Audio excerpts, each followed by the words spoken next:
Heartstopper's family episode is all about, well, family. But hold on, there's a lot more going on than just parent-teacher interviews and sibling squabbles.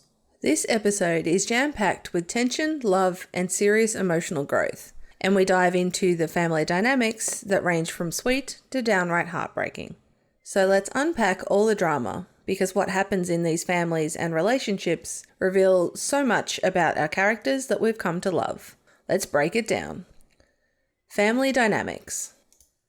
The episode opens with most of our characters and their families attending parent-teacher interviews.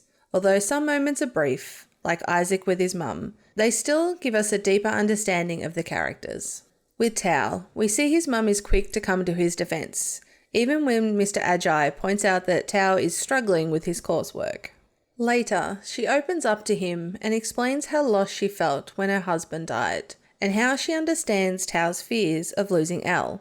They have a sweet bond, but she's also here for some good advice. She says Tao is perfect just the way he is, but if he wants to keep up with Al, he'll need to put in the effort. I love the message here, that you don't have to change who you are, but that sometimes growth is important for getting what you want. Nick's mum, Sarah Nelson, is as wonderful as ever. She's happy that Nick is doing well and is supportive of him. No surprise there, Sarah is always amazing. She also understands that Nick isn't ready to tell his brother about Charlie just yet. And speaking of his brother, we'll get to David in a bit. Then there's Ben, sitting smugly as he gets a glowing review.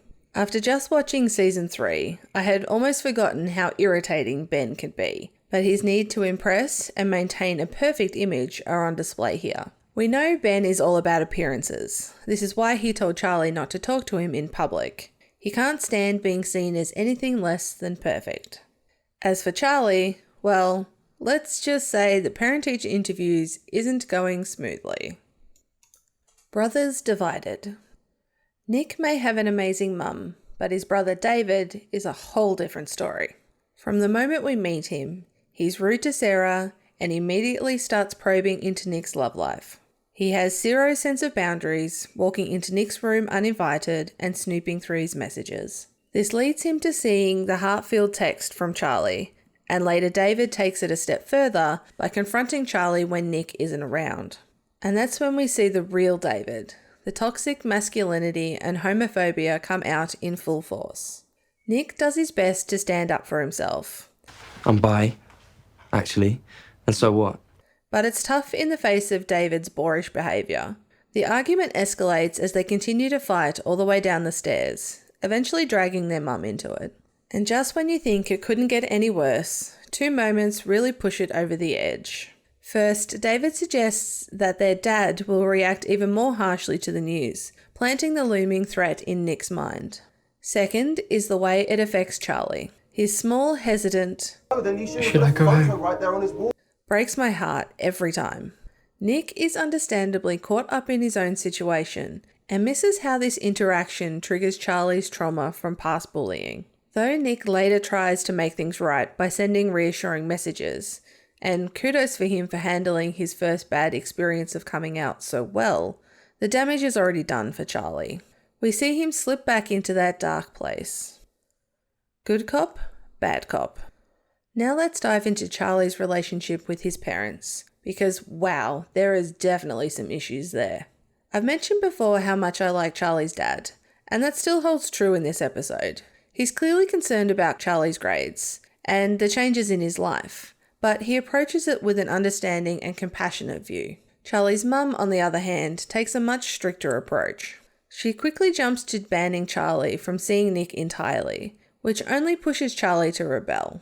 You can see that she's genuinely worried about him, and she makes a valid point. Spending so much time with Nick is affecting Charlie's grades. But when Charlie gets upset and insists that it's not Nick's fault, her frustration escalates quickly, and she doubles down on her harsh rules. Meanwhile, you can see Charlie's dad trying to intervene, clearly thinking this isn't the best way to handle the situation, but he hesitates, not wanting to undermine her authority.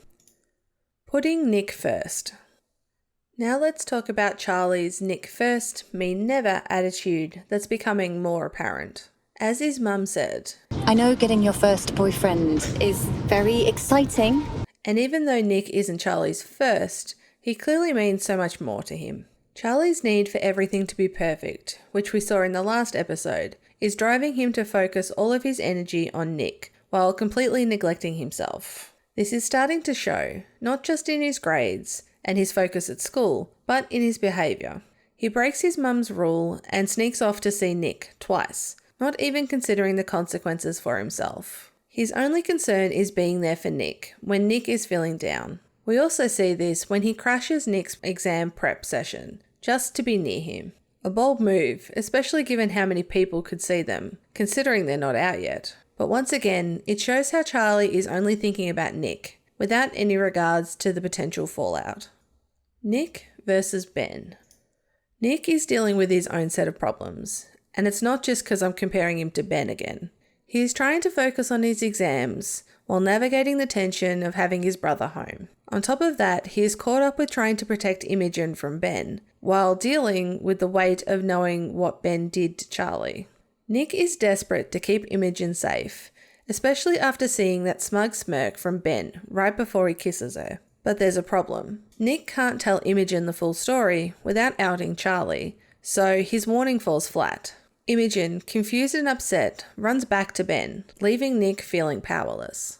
To make things worse, Nick is forced to sit next to Ben during the exam revisions, and one of Nick's biggest fears comes to the surface. What if he is just like Ben? Now, we all know that's not true, but it's easy to see why Nick might draw some uncomfortable comparisons. Both being bi, both are hiding it, and both have feelings for Charlie. When Ben says, Charlie thinks you're this perfect boyfriend, but you are just the same as me. You can see how deeply it hits Nick. But how do we know Nick is nothing like Ben? It's simple. Nick is happy to be seen with Charlie, in front of everybody in the exam prep room. And Nick doesn't hesitate to kiss Charlie out in the open at the park. These are two things Ben would never do. Not on the same page. Let's switch gears and talk about Tao and Al, who are completely out of sync right now. Elle confides in the girls that she needs to get over Tao, which means putting some distance between them. She doesn't like it, but she uses the Lambert Art School open night as a distraction. The new people she meets give her another excuse to avoid spending time with Tao. It's clear that she's not happy about the distance herself, but she believes it's what's best for her at the moment. Meanwhile, Tao is trying to reconnect with Al the way he always has. He shows up at her house, acknowledging that things have been weird between them lately, and hoping they can move past it. But when Al brushes him off again, Tao pretends to be okay with it, even though it's clearly bothering him. After some great advice from his mum, Tao finally confides in Charlie and Isaac that he likes Al and wants to pursue her, no matter the consequences, but he knows he'll need help to do it. Fun moments. Let's take a moment to highlight some of the fun moments in the episode, because what's a breakdown without a little bit of fun, right? First up, the math fog. I mean, I like maths, but the way the show captures that feeling of everything spiraling and losing focus is so on point. Then there's the kiss in public. I know I touched on this earlier, but I love the way that Nick pulls Charlie down with him. It's such a sweet moment. Nellie growling at David, absolutely priceless. When David barges in on Charlie, you can hear a growl in the background. Hi.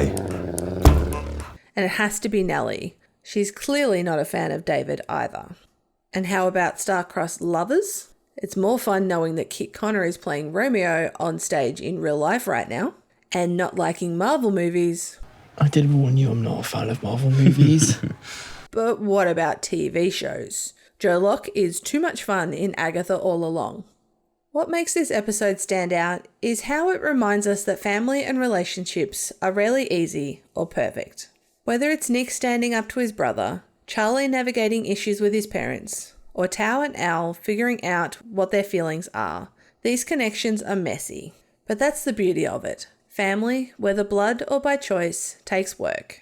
Speaking of Marvel TV shows, I'm doing an Agatha All Along review series. Check out the first episode, now live on the channel. And don't forget to subscribe so you don't miss any Heartstopper breakdowns. And as always, thanks for watching, and let's see what other secrets we can uncover next time on Nerdy Investigations.